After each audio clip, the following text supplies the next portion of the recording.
こんにちは。はい、こんにちは。今日何するんですか？今日はですね、私のマーブラック乗り物 TV のチャンネルもですね、おかげさまでだいぶワゴン R のユーザーの方が多くなってきてくれまして、そろそろ私ももうこれ半年以上乗ってるんで、この MH 型なんですけども、よくあるトラブル、3選、を紹介したいなと思います。これになっちゃったら気をつけてねっていうのをちょっとご紹介したいと思いますので、参りましょう。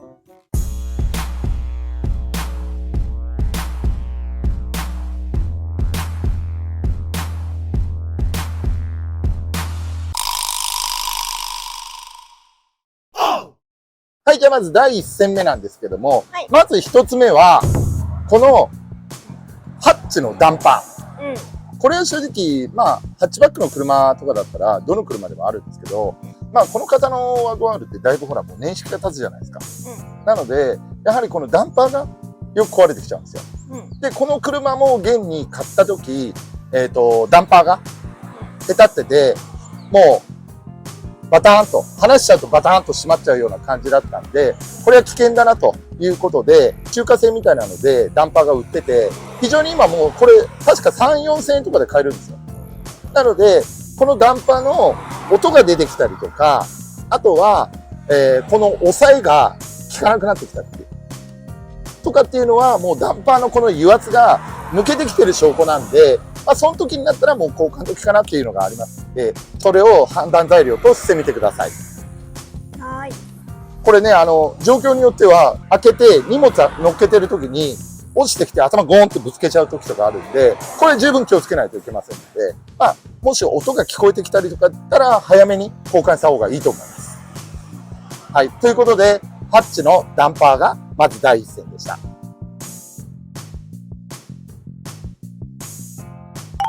はい。続いて、このワゴン R MH21 と 22S の方のよくあるトラブル第2戦は、エアコンのコンプレッサーです。はい。で、エアコンコンプレッサーなんですけども、コンプレッサーがダメな時は、エンジンかけてる時にカチカチカチとかなんか変な音がした時、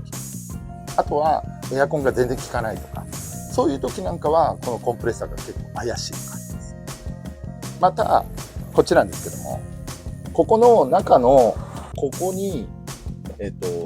キスパンションバルブっていうのがあるんですけども、正直ここは髪の毛よりも細い穴が開いてるんですって。で、そこに不純物が通ったりとかして引っかかっちゃったりとかすると、ガスが循環しなくなっちゃうんですよ。そうするとエアコンが効かなくなったりとか、そういうのもあるみたいです。続いて、そのエアコンの中でも、ここの中にヒューズボックスがあるんですよ。で、症状的には、エアコンが、エアコンのコンプレッサーが動くときってカチッと音するんですよ。で、このカチッというのがなってんだけどすぐ切れちゃったりとかしてるときなんかは、この中にあるエアコンのヒューズが調子悪いと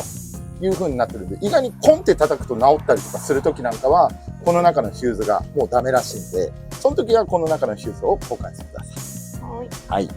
で、エアコンって壊れちゃうと、その部品だけ交換すればいいやではなくて、エアコンのガスが中に入ってるんですよ。で、ガスが中に入ってるから、意識分解しなきゃいけないんですよ。なので、結構なんだかんだ高くついちゃうっていうのもありますんで、正直このワゴン R もコンデンサーががっつり潰れちゃってたんで、購入当時は。で、交換した時に一式だったんで、一式分解しなきゃいけない。で、またガスも充填しなきゃいけないっていうのもあったんで、結構高くつきがちだったんですけども、幸いにもこのワゴン R って、当時、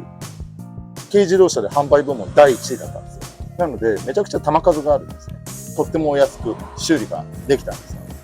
よ。そんな感じで、部品はいっぱいありますので、修理自体は、新品買っちゃうと何十万とかいっちゃうんですけど、中古部品とか、リビルトとかだと結構安く出回ってますんで、そうするとかなり安価には交換できるんですけど、今の症状が出ちゃうと結構エアコンが怪しいので、その時はちょっと気をつけてください。はい。それでは次参りましょう。はい。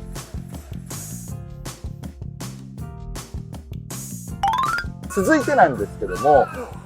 ワゴン R でまたよくありがちなのが、アイドリングが異常に高かったりとか、不安定になってる。なんですけども、そういう場合は大体ここです。はい。ここに、ここスロットルボディがここについてるんですけども、そこの下の部分に ISCV って言って、アイドリングをコントロールする機械が入ってるんですよ。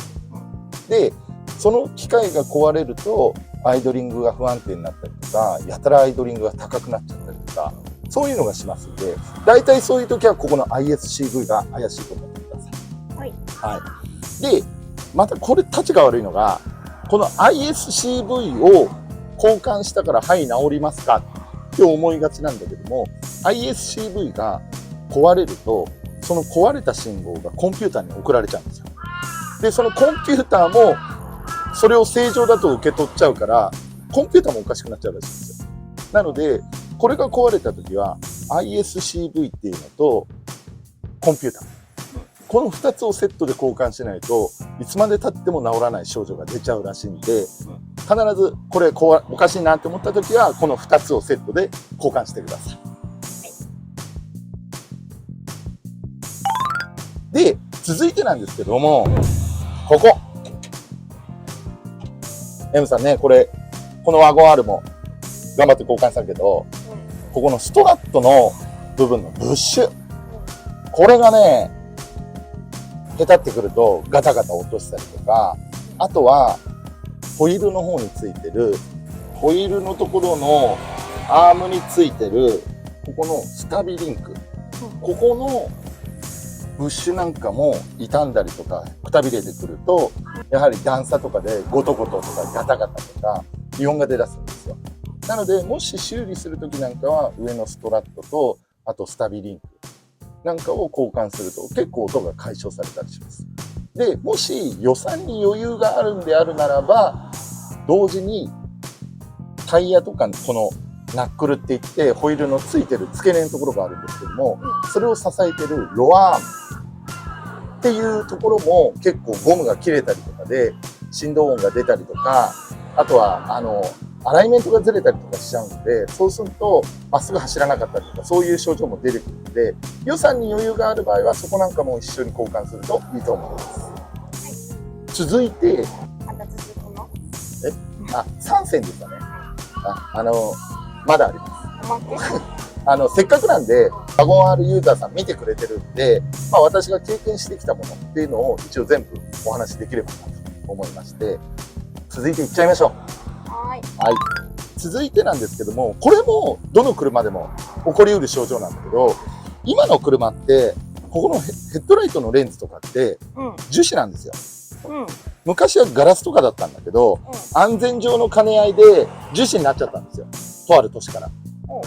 で、そうするとなると、今時の車でよくありがちなのが、レンズの曇り、黄ばみ。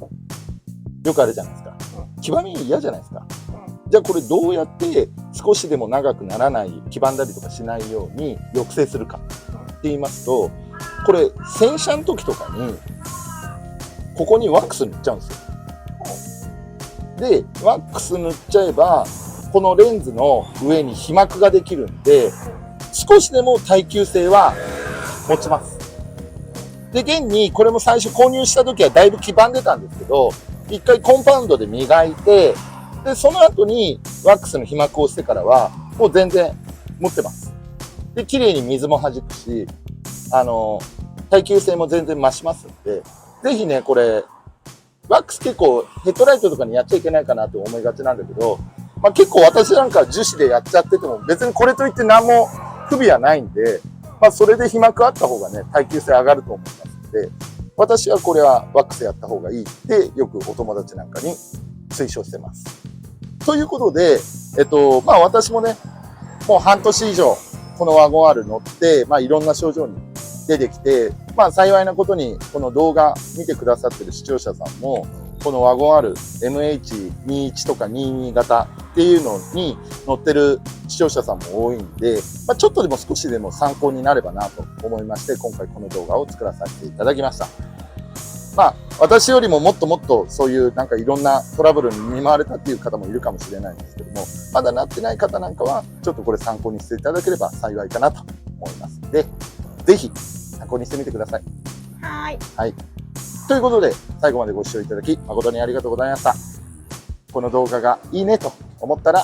高評価やコメント、チャンネル登録の方よろしくお願いします。よろしくお願いします。また、視聴者さんからもですね、なんか、これやってみてよっていうのがあったら、コメントとか DM とかの方なんかでご連絡いただければ、ちょっとやってみたいなと思いますので、ぜひぜひコメントの方もよろしくお願いします。それではまたお会いしましょう。さよなら。さよなら。